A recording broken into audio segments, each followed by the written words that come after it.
এই যে আমরা আসলাম এনাদের বাসা এটা বড় মামার বাড়ি সেদিন খাইছে, আজকে ছোট মামার বাড়ি। আসলে হয়েছে। তো কি কি আইটেম আছে? এই যে আইটেম প্রথমে দেখাবো পটল ভাজি, বেগুন ভাজি, তোমার প্রিয় আলু ভাজি, সব তোমার প্রিয়ই, ডিম ভুনা, ডাউল,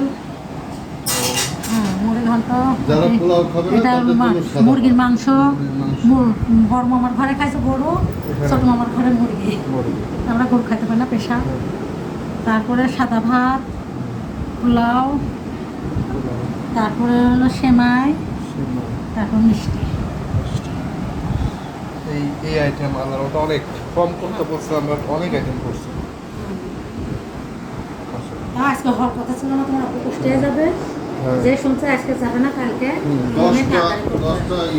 কেমন লাগছে আইটেম আজকে মামির বাড়ি? ভালো লাগছে, ভাইয়ের বাড়ি ডাল ভাত খেলেও শান্তি। আব্বুর কি অবস্থা? হ্যাঁ ইনশাল্লাহ আসলাম। আব্বু বসে বড় শ্বশুরের বাড়ি, মামার শ্বশুরের বাড়ি, মামার শ্বশুর শালকের বাসায় সুন্দর আয়োজন করছে আলহামদুলিল্লাহ। আমরাও ঢাকা চলে যাবো, ওরা দাওয়াত দিছে, আমরা দাওয়াত অ্যাটেন্ড করি, আমরাও দু একদিনের মধ্যে আবার ঢাকা চলে যাবো। তো ইনশাল্লাহ আলহামদুলিল্লাহ আমরা যা পাই তাতে শুক্রিয়া। হ্যাঁ, তো দর্শকদের সবার অভিনন্দন রইল। যদি আমাদের এই ভিডিওটা ভালো লাগে অবশ্যই লাইক শেয়ার করো। আচ্ছা তাহলে তুমি বসে পড়ো, তোমার জন্য চেয়ারও চলে এসে আমাদের বাড়ির পাশে যেহেতু সেটা লুঙ্গি পরে চলে আসছে। এই যে খালাক পাইছে, খালা পাশে যাবেন, তিনজন মিলে পাশে যাবেন। ভালো হয়ে গেছে, অসুস্থ।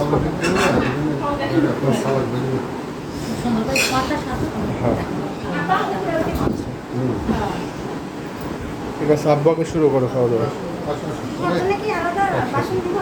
না, আমার